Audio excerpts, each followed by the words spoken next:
Hey everybody, welcome back. I'm Rob Sanchez, aka Mixmaster Pro, and today we're going to be mastering a song called Lovely Girls by an artist named Maurice Cooper.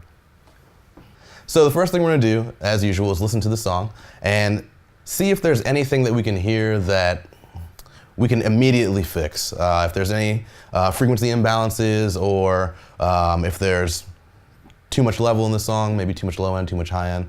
Let's take a listen.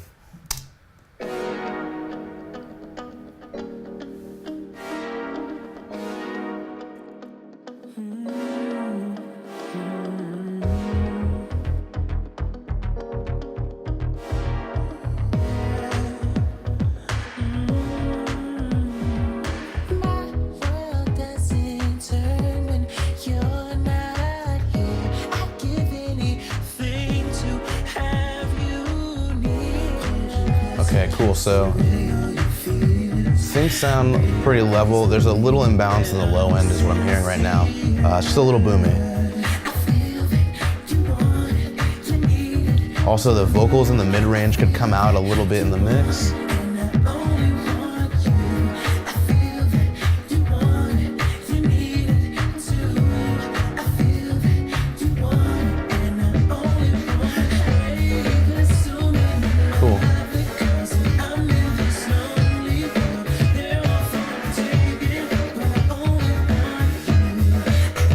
Sounds like it thins out in the chorus a little bit.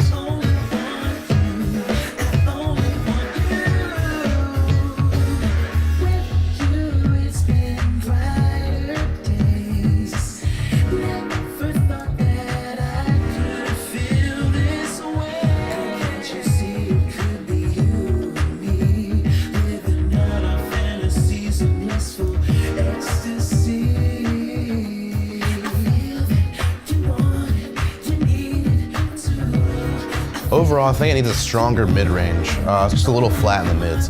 Cool, I think we've got it. There's another chorus and a bridge. Let's listen to that real quick.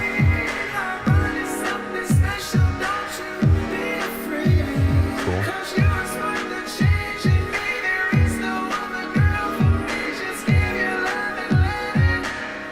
Whole solo section. Yeah, our mid-range is definitely lacking in the track, so I think that's something we're going to focus on during the master.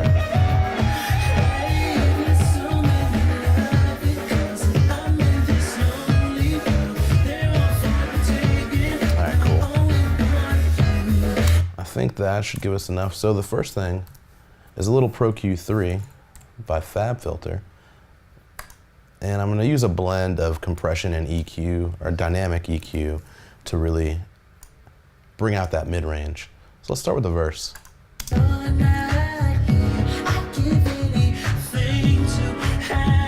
Looks kind of flat overall. So really what I'm gonna try to do is bump out between 2 and 5K. We'll listen to that. I'll sweep through. I think right around 1.5K. Right now it's at 12 dB per octave slope. I'm gonna change it to 24. What that's going to do is give me a smoother top curve on that bell. It's going to actually turn that bell curve and make the top flattened out so that all the frequencies are affected the same as the center frequency. That just gives me a little more natural sound than it would if I had a 6 decibel per octave slope per se. So let's bypass that. Thins out a lot. We'll bring this back in. Cool. So what I'm going to do now is I'm going to make that dynamic, and I'm going to try to bring up the punchiness with a little bit of upward compression.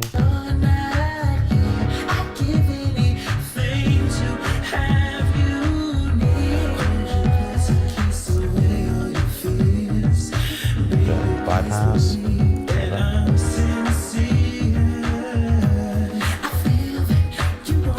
I can hear the vocals a lot better in the mix now. Let's change it a little bit more.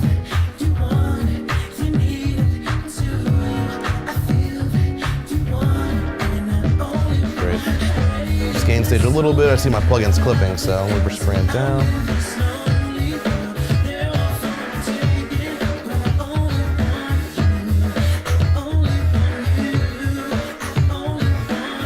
Let's go back to that verse.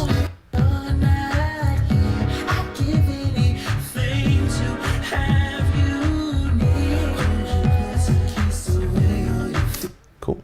Now I'm hearing the low end. We want to clean that up just a little bit to get some of the mud out. So, and we'll solo through. 253 sounds about where it's at, but let's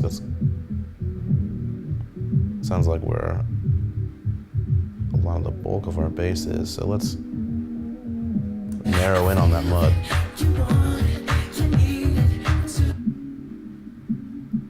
Right around 223, cool. I'm taking about a dB and a half out of that. I'm gonna reinforce the low end just a little bit. So I'm gonna make it dynamic. Let's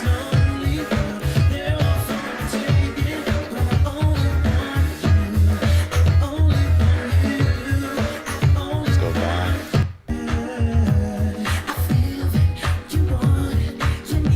There we go. Just balances everything out a little bit more nicely. We'll bypass. Sounds a little flatter.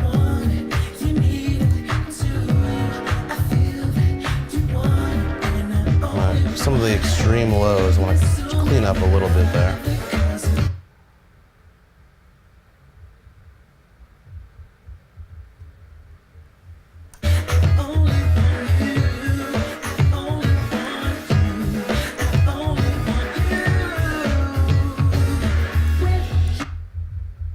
Yeah, right around 60 hertz. Just a little boomy.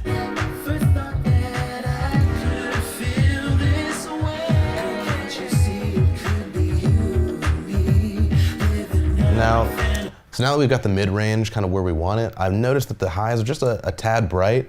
I want to make them sound clear without sounding harsh. So I'm going to use a different EQ that's actually really good for that. It's a Shelf EQ by Universal Audio, and it's the Dangerous Backs Master. And let's just play that same section back in the verse. And while we do that, I'm going to boost a little bit around 7.1 or 18K. We're about to find out. Let's see what sounds better.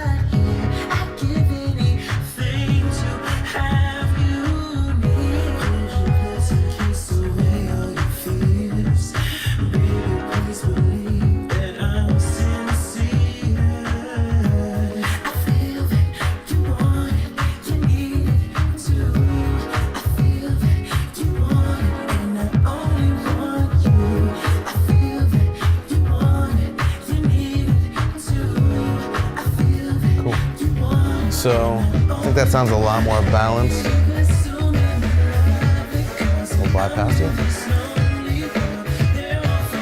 It's a little thin here, but we've added a low shelf at 360, and we're using about a dB a gain. And then at 7.1, we've added about a dB as well.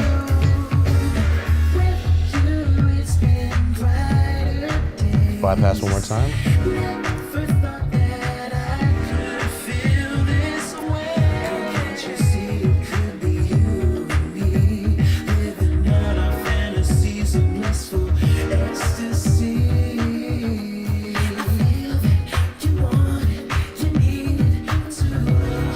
Great, cool. So what I'm gonna do is that now that I've got the tone a little more to my liking, I'm gonna add some more control with FabFilter's Pro MB, and we're gonna do some multiband compression here. Basically what we're doing is we're compressing in certain frequency bands or groups of frequency bands, and this allows us to control the sound much more surgically.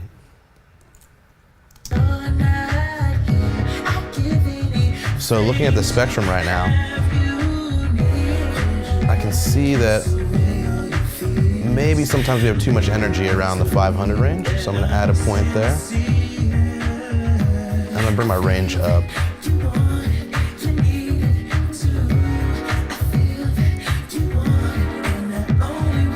Bypass? Yeah. That just cleans up that low mid area so much. and it's only compressing, you know, above a certain threshold. We've got it set to -18 right now, and relatively medium attack and release.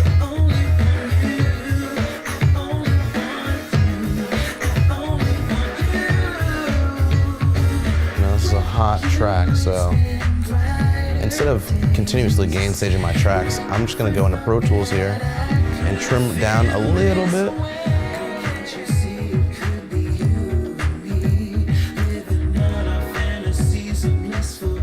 So we have a little bit more headroom, there we go. Now, right around 15K, we're getting a little peak too, so I'm gonna throw some more control in our high end.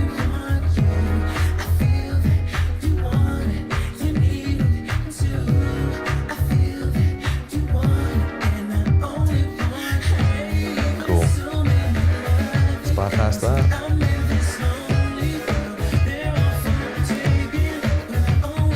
Now we just got to control our low end as well.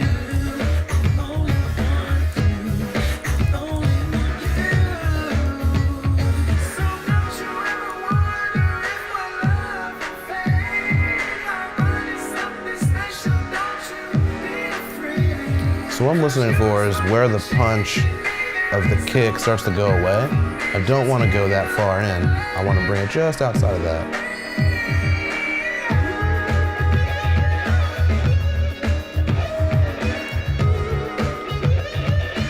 Maybe a little to the right.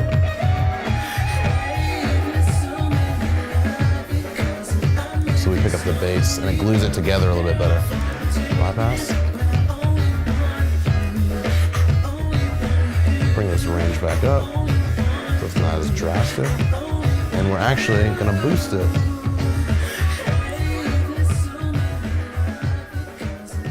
Just a little bit to counteract the compression. Great. Okay, cool. Everything's sounding a lot more balanced and put together now. There's a little more depth in the mix. I can hear the frequency separation much cleaner. So what we're gonna focus on is making sure that everything is punchy, loud, and the right level. Of course, we don't want to be too loud. It's going to be to taste, but we want to make sure that we're commercially loud enough for a master. So typically what I'll do is 2 masters for each song. I'll do one for streaming and one for CD. CDs are a little louder, typically around -12, and then for streaming I'll do -14. I like to use Ozone 8 for mastering because it's a good tool. Of course, they have their mastering assistant, which is like AI mastering, and it's a good place to get a start reference, but I like to do it old school and kind of do it myself.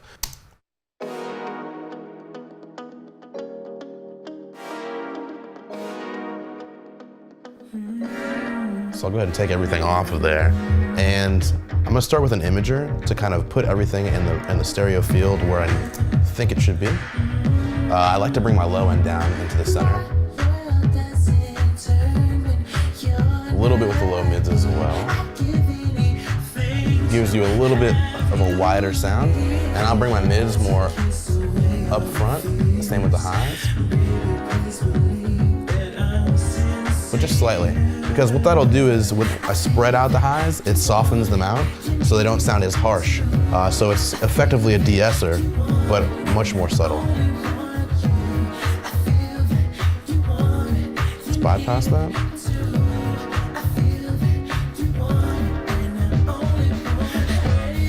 It just sounds a little deeper, a little wider.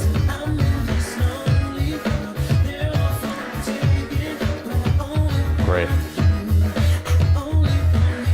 So what I'm gonna do next is I'm gonna throw on my limiter, or my maximizer, sorry.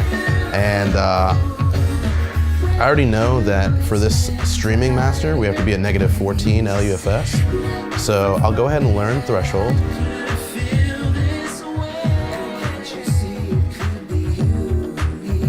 See, it's around -1, so cool. We'll bring this down.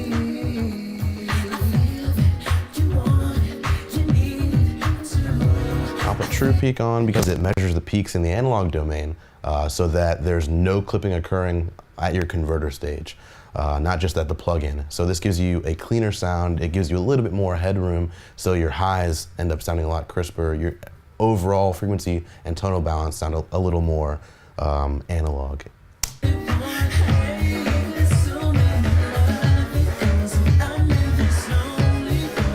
Cool. So with the maximizer, there's a couple different modes. I'm gonna throw it in IRC4 and leave it style set to modern. There's classic, modern, and transient. With modern, it's gonna give me kind of the response curve or recovery time that I would get from a modern compressor or limiter.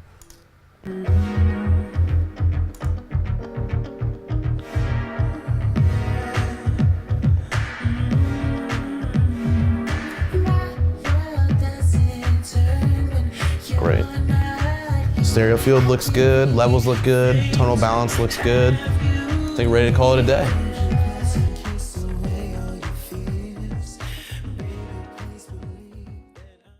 Thanks again everyone for watching, and feel free to leave any comments or questions down below. Don't forget to subscribe on YouTube and follow us on Instagram.